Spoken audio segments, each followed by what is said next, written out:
eléyìí má tún wá ga báyìí o. Arábìnrin kan tá mọ̀ sí Bukky Jesse má ti sọ pé ìjà ńlá lọ láàrin gbajúmọ̀ òṣèrébìnrin tátàlẹ̀ wa ìyẹn Fúnkẹ́ Akíndélé àti ọkùnrin tó máa ń ṣeré kéékèèké ìyẹn Kàmọ́ Stétò. Ohun tó fàjà rèé. Fúnkẹ́, mo understand ẹ pé o tolerate nonsense, mo understand ẹ bí èmi náà ni, but ọní tí yàn bá ń dàgbà Fúnkẹ́ Akíndélé ìyàn máa ń yógun jà ni. Tó bá sọ pé kì í yóò dá o yọ kúrò nínú náà. Fúnkẹ́, tó bá sọ pé kì í yóò dá o yọ kúrò nínú náà. Fúnkẹ́, tó bá sọ pé kì í yóò dá o yọ kúrò nínú náà. Fúnkẹ́, igi wo ló fẹ́ ṣe oúnjẹ yẹn jiná? Fúnkẹ́, bọ́ síbí báyìí Fúnkẹ́, o ní high waist.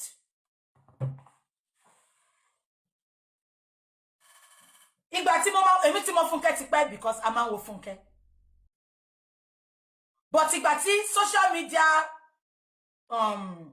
skit wá bẹ̀rẹ̀, mo mọ̀ ya Díọ́lá, ẹ mọ̀ ya Díọ́lá, àkúmọ̀ bí a gé nìyẹn náà torí ẹ̀ ní rí kó bọ́kùnrin ṣọ̀rẹ́.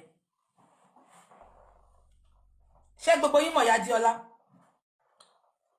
Ìyá Díọ́lá ni mo kọ́kọ́ rí mọ́ Fúnkẹ́. Ìyá Díọ́lá ó celebrate ẹ̀, ó worship ẹ̀. All of a sudden a rí pẹ̀lú Ìyá Díọ́lá mọ́. Tùmí ní mí, tùmí ní mí, tùmí ní mí, gbogbo yín mọ̀ tùmí ní mí.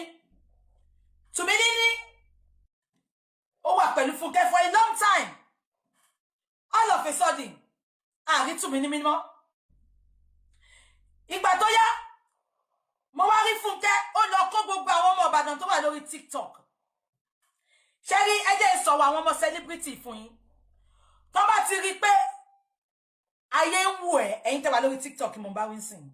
Àtẹ̀yin tẹ́ wà lórí Instagram tẹ́ ṣẹ̀ṣẹ̀ ń dìde. Tó bá ti rí pé ayé ń wò yín, ìgbà ilẹ̀ mama rí tán mama wá sí page yín. Ọkọ mi well done. Wọ́n fẹ́ lò yín ni. Kò ṣe pọ́n nífẹ̀ẹ́ yín. Àwọn yẹ̀yẹ́ bútì tẹ́ ń wò yín. Wọ́n fẹ́ lò yín ni. I'm telling you for free today. Fúnkẹ́ wá lọ kó gbogbo àwọn ọmọ Ìbàdàn tó wà lórí TikTok tó ń ṣe skit wọn, ó kó wọn sínú eré. Ẹ gbọ́ mi ṣá.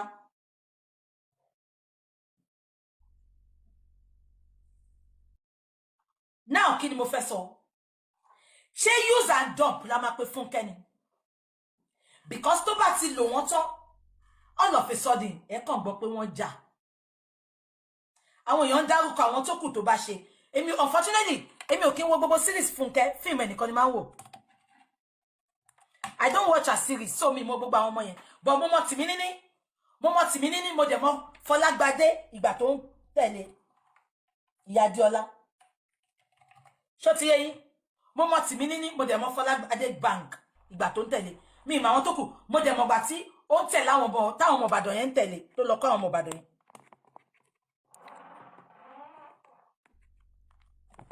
Now kò ṣe nǹkan tí mo fẹ́ sọ nìyẹn.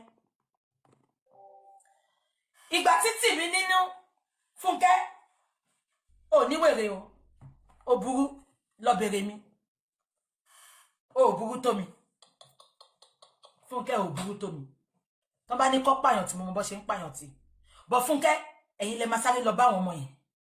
Àwọn ọmọ yẹn wá fà yín mọ́ra. Ẹ wá lò wọ́n tán ẹ dump wọn. Abẹ́ gbọ́ mi. Nǹkan tí mo ṣe like bọ̀bọ́ yẹn nìyẹn. Bó ti jẹ́ pé ó kọ́kọ́ bá wọn according to ìjà wọn àti lady ojú abẹ, ó sọ statement kan, ó ní wọ́n push òun kóun lọ bú àwọn èèyàn kan. But mo like bọ̀bọ́ yẹn. Kí ló kọ yìí? Àkànkẹ́ mi. Enta yẹn wá fún Lizzy mi. Ọkọ àwọn single mother. Ó stand fit ẹ ní pé ẹ wo ọjọ́ tí Tóyìn ṣe, ó rubbish Tóyìn dànù ni. Ṣùgbọ́n many of ẹ̀yin skit makers yẹn, ẹ máa ń lick ass. Nǹkan tí Fúnkẹ́ ṣe máa ń lò yín tó máa sọ yín di ohun èlò àlòpàtì nìyẹn. Now, ìgbà tí Tìmí Níní ṣe wedding, mi ìfẹ́ mọ̀ nǹkan tí Tìmí Níní lè ṣe fún Fúnkẹ́. Fúnkẹ́ ò mà débẹ̀. Wọ́n interview Tìmí Níní. Ọmọ yẹn ní ọpọlọ. Diplomacy ló fi answer interview yẹn jọ náà lẹ́yìn wedding ẹ̀. Ẹ gbọ́ mi ṣá. Diplomacy but ẹni tó bá lọ́gbọ́n tí ò wà brainless bí ìyá Àbíkú àti Ìyábọ̀, I understand ọmọ yẹn. Ẹ bá mi dì mú. Ọ̀rọ̀ Kàmú gangan ni mo fẹ́ sọ lọ́sàn-án. Tẹ́ bá wò dáadáa, ẹ rí pé Kàmú àti Fúnkẹ́ àfi tó bá fẹ́ tàn yín wọn ò jọ ṣe mọ́. I can tell you for free wọn ò jọ ṣe mọ́. Ṣé rí gbogbo happy birthday tí Fúnkẹ́ kí Kàmọ́ ó fẹ́ yọ ìsọlẹ́nu ni because ó mọ̀ pé àwọn èèyàn ń wò, àwọn èèyàn ti mọ̀ pé wọn àti Kàmọ́ ò ṣe mọ́, but ibi birthday yẹn náà ti fẹ́ mọ̀ pé wọn ò ṣe mọ́. Ó dẹ̀ fẹ́ yọ ẹnu ayé kúrò ní òun àti Kàmọ́ ò ṣe mọ́. Mo wá rí tó ń give excuse pé àwọn èèyàn lòun àti Kàmọ́ ò ṣe mọ́, ipe Kàmọ́ busy ni, Kàmọ́ náà ní láìfẹ́ Fúnkẹ́ lẹ́nu ẹ̀. Kàmọ́ tó máa wá sunlé ẹ̀, tó máa gbéyàwó àtọmọ wá, tó máa sunlé ẹ̀ tó ní lọlé wọn. Fúnkẹ́, ìwọ ló ṣẹ̀ṣẹ̀ pé Kàmọ́ busy. Fúnkẹ́, let me tell you, igi kan ò lè dágbó ṣe. Ó bẹ́tà kó má fa àwọn ọmọ yẹn mọ́ra, ó bẹ́tà kó má súnmọ́ wọn, ju kí gbogbo ayé wá rí ẹ láláṣejù, kó rí ẹ pé use and dump ni ẹ. Ó bẹ́tà kó má súnmọ́ wọn because mo lè sọ fún yín authoritatively, òun àti Kàmọ́ ò sí mọ́. Òun àti Kàmọ́ ò sí mọ́. Abẹ́ gbọ́ mi.